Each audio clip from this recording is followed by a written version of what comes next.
일상에서 발견하는 실용인문학 이야기를 나눠보는 시간이죠. 생활 속의 인문학 이호건 작가와 함께합니다. 안녕하세요. 네, 안녕하세요. 오늘 이야기 나눌 주제는 뭡니까? 예. 뭐 앞 코너에서도 역사책 소개가 있더라고요. 예. 그죠? 예. 그래서 오늘은 뭐 의도한 건 아닌데 저도 역사라는 주제로 이야기할까 합니다. 예. 예. 우리가 자주 인용하는 명언들 중에는 실제 사실이 아닌 게 꽤 있거든요. 대표적인 게 소크라테스가 죽으면서 했다고 알려진 악법도 법이다.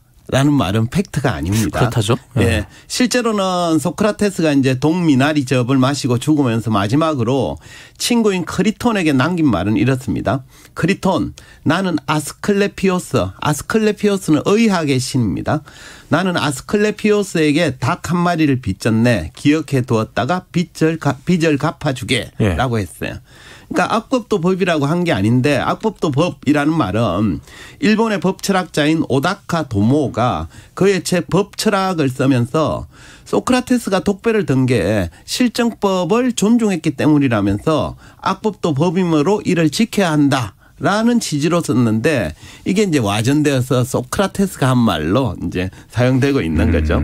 예. 비슷한 사례로 역사에서 자주 회자되는 명언 중에 역사를 잊은 민족에게 미래는 없다라는 표현이 있는데요. 이 말 혹시 누가 한 건지 아십니까? 의견이 분분해요. 신채호 선생이 한 말로 이제 어떤 방송에 소개가 됐는데 네네. 처칠이 했다는 말도 있고요. 뭐 불확실하다는 얘기도 있고 막 그렇습니다. 그렇죠. 맞습니다. 실제 신채호 선생은 그런 말 한 적이 없다고 해요. 또 누가 한 말인지 처칠이 했다는 것도 아니라고 얘기를 합니다. 그래서 명확치 않습니다. 하지만 그럼에도 그 말이 자주 회자된다는 사실은 그만큼 역사의 중요성에 동의하는 사람이 많다라는 그렇죠. 뜻으로 예. 해석할 수 있겠죠. 역사를 잊은 민족에게는 미래는 없다라는 말은 과거 역사에서 배우고 교훈을 얻어서 잘못된 과거를 되풀이하지 말자라는 뜻으로 이제 해석됩니다. 누가 했는지 몰라도 상관없습니다. 맞는 그렇죠? 말입니다. 예, 이거는. 그죠? 옳은 얘기 같아요. 그죠? 근데 이 대목에서 한번 생각해 보시죠. 역사를 인류가 꾸준히 기록해 왔잖아요. 그죠? 그러면 이 인류들은 과거 역사로부터 배워서 잘못을 되풀이하는 일은 이제는 없어졌을까요? 어떻게 보십니까? 왜 없겠어요? 맞습니다. 말했듯이 많은 사람들이 역사의 중요성에 공감하고 역사를 통해 뭔가를 배워야 한다라고 말은 하지만 실제로는 역사를 통해 교훈을 얻는다라는 게 생각처럼 쉽지는 않습니다. 예.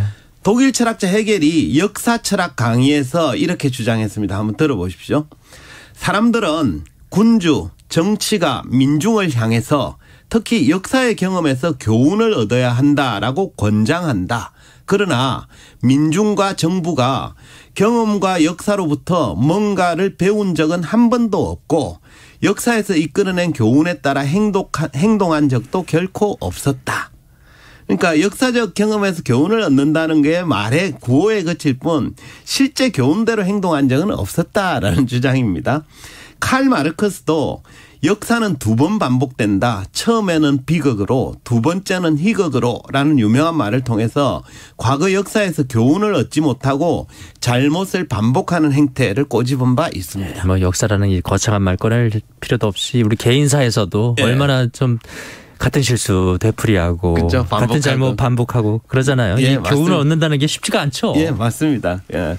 역사라는 표현은 그죠?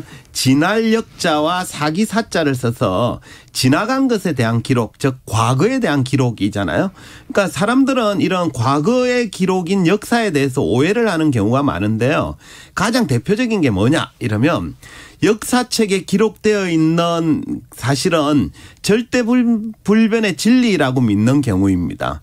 예를 들어 이런 경우인데요. 예. 잘 아시겠지만 고구려의 얼지문덕 장군은 수나라 113만 대군과 전투를 벌인 끝에 평양성을 함락하기 위해서 보낸 30만 5천 명의 수나라 별동대를 살수에서 거의 전멸시키다시피 해서 대성을 거둔 기록이 있는데요. 살수대첩이라고 그러죠. 예, 맞습니다. 역사는 이 전투를 살수대첩이라고 기록하고 있고 우리나라 뭐 3대 대첩 이렇게 얘기합니다. 그죠? 근데 당시 전투에서 살아남은 수나라 군사수가 겨우 2,700명 에 불과했다고 전해집니다. 그러니까 거의 전멸한 셈이죠. 그죠? 근데 고구려군이 그렇게 큰 승리를 거둔 배경에는 압록강 상류에 모래 주머니를 쌓아서 물을 막은 다음에 적군이 강을 건널 때 둑을 무너뜨려서 그 수공작전 예. 이런 걸 펼쳤다고 기록한 역사문헌이 있는데요. 한번 생각해 보시죠. 강물을 모래주머니로 막아서 물을 가둔 뒤에 30만 명을 한꺼번에 수장시키었다는 역사적 기록 믿을 수 있을까요? 이렇게 또 차분히 생각해 보니까 이게 참 이거 이러려면은 물을 얼마나 막아야 된다는 그렇죠. 것이고 불가능한 작전 같다는 그런 생각이 드는데 맞습니다. 그죠? 새삼스럽게 현대 기술로도 네. 쉽지 않을 것 같다라는 생각이 들죠. 그죠? 네. 생각해 보면 그 대목을 팩트라고 보기는 아무래도 어렵겠죠. 이런 예에서도 알 수 있듯이 과거 기록인 역사적 사실은 진실이 아니라 이야기에 불과한 경우도 꽤 많습니다. 예. 예컨대 헬라스, 그리스의 옛 이름인데요. 헬라스와 페르시아의 전쟁 이야기를 기록한 역사라는 책을 써서 역사의 아버지라고 불리는 헤로도토스는 그 책에서 자기의 기록에 대해서 이렇게 적었습니다. 한번 들어보세요. 내가 이 책을 쓰며 고수하는 원칙은 여러 민족들의 전성을 내가 들은 그대로 기록하는 일이다.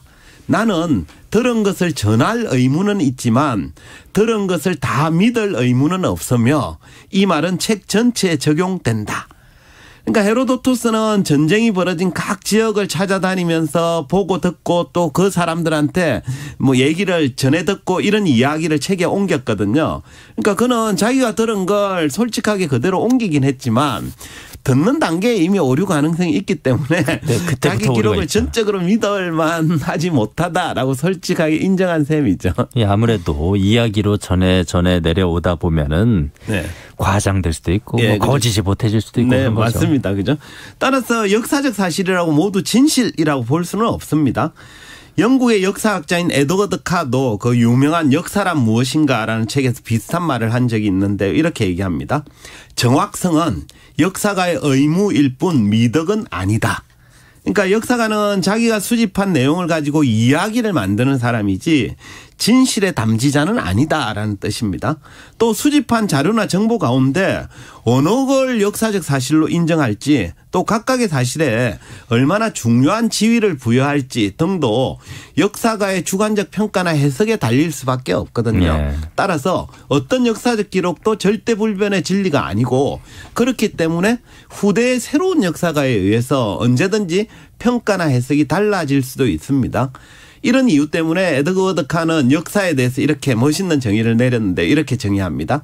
역사란 역사가와 사실의 지속적인 상호작용의 과정이며 현재와 과거의 끊임없는 대화다. 이렇게 얘기했죠. 앞 코너 일요일은 책과 함께에서도 네. 김선진 출판평론가 이야기 나누면서 이 역사적 사실이 고정불변이 아니라 네. 그러니까 늘 뭐 새롭게 재해석될 수도 있다 이런 얘기했었는데 그거가 좀 일맥상통하네요. 네, 맞습니다. 요즘은 왜 특정한 역사적 사실을 두고 학자나 진영 간에 치열한 논쟁을 벌이는 경우가 있잖아요. 그죠? 제3자가 보기엔 썩 유쾌해 보이진 않지만 역사의 본질을 생각해 보면 크게 이상할 것도 없는 현상입니다.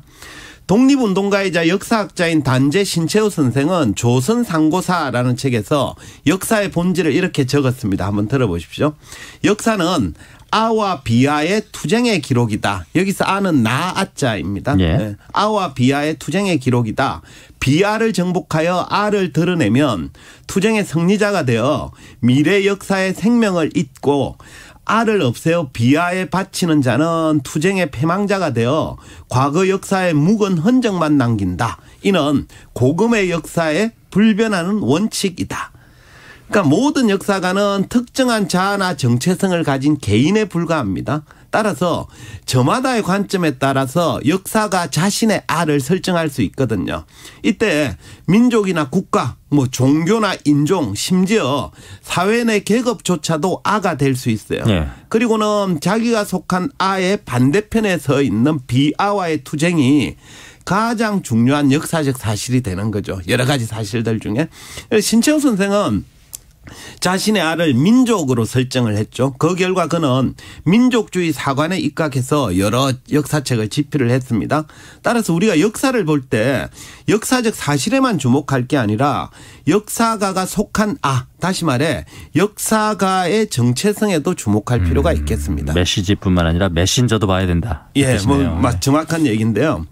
영국 소설가 조지 오웰이 1984라는 책에서 이렇게 얘기했죠. 과거를 지배하는 자는 미래를 지배하고 현재를 지배하는 자는 과거를 지배한다.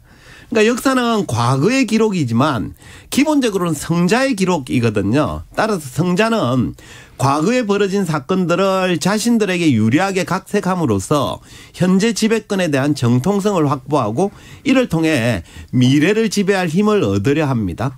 따라서 성자가 아닌 패자도 역사에 관심을 가져서 현재를 지배하는 자들이 과거를 제멋대로 주무르지 못하게 해야 하는 거죠. 이건 미래를 위해서 그렇다는 겁니다. 그리고 역사를 기록하는 사람이 누구인지 이런 것도 좀 생각해 볼 필요가 있겠는데요. 헤겔은 역사철학 강의에서 역사를 고찰하는 방식을 세 가지로 구분했는데 사실 그대로의 역사, 반성적 역사, 철학적 역사 이렇게 구분을 했습니다. 네. 이 중에 사실 그대로의 역사란 역사가가 자기 눈으로 보고 듣고 체험한 행위, 체험한 것, 사건, 정세 이런 것들을 서술한 걸 얘기를 합니다. 예컨대 기원전 5세기경 아테네와 스파르타가 싸운 전쟁을 기록한 투키디테스의 펠로폰네소스 전쟁사라든지 카이사르의 갈리아 전쟁기, 이 갈리아 전쟁기는 갈리아하고 전쟁한 걸 기록한 겁니다. 등이 이제 사실 그대로의 역사서에 해당하는데요. 한번 생각해 보시죠. 이런 역사서를 쓸 수 있는 사람. 누굴까요? 높은 자리에 있는 사람이 쓰는 거죠. 맞습니다. 일반 민중들은 병졸들은 쓸 수가 없는 거죠. 그죠? 그래서 과거에는 일반 민중이 역사를 기록하는 건 거의 불가능한 일이었습니다. 이에 대해 헤겔은 이렇게 주장합니다. 고대에는 역사가는 필연적으로 위대한 군인 또는 정치가였다. 본래 이와 같은 회상록을 쓰는 사람들은 지위가 높은 사람이어야 한다. 우리는 높은 곳에 있을 때만 비로소 사실 하나하나의 눈을 멈출 수가 있으며 낮은 곳에서 좁은 문틈을 통해 올려다볼 때는 사실 전체를 파악하는 일은 불가능하다. 그러니까 역사는 과거에 일어난 사건들의 기록인데 그건 기본적으로 성자의 기록이면서 동시에 권력자의 기록이라고 봐야 됩니다. 따라서 역사적 기록 또한 권력자의 관점으로만 비춰지고 때로는 그 권력자의 입맛에 맞게 각색될 수밖에 없거든요. 이런 이유 때문에 객관적이면서도 순수한 역사적 사실 이건 존재하지 않습니다. 기록자의 마음을 통해서 굴절되어져서 우리에게 보여질 수밖에 없거든요. 따라서 우리가 역사를 볼 때 누가 어떤 마음과 어떤 목적으로 기록하고 전달하는지 이걸 또 살펴볼 필요가 있습니다.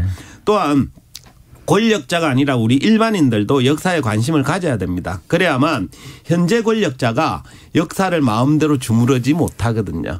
그래서 역사를 잊은 민족만이 아니라 역사를 잊은 개인에게도 미래는 없다. 이런 말을 할 수 있을 것 같고 좀 기억할 필요가 있지 않나 싶습니다.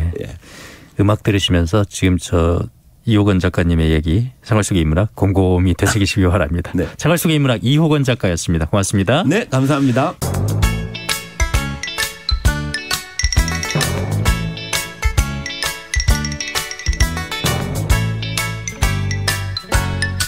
박노원의 라디오 매거진 위켄드.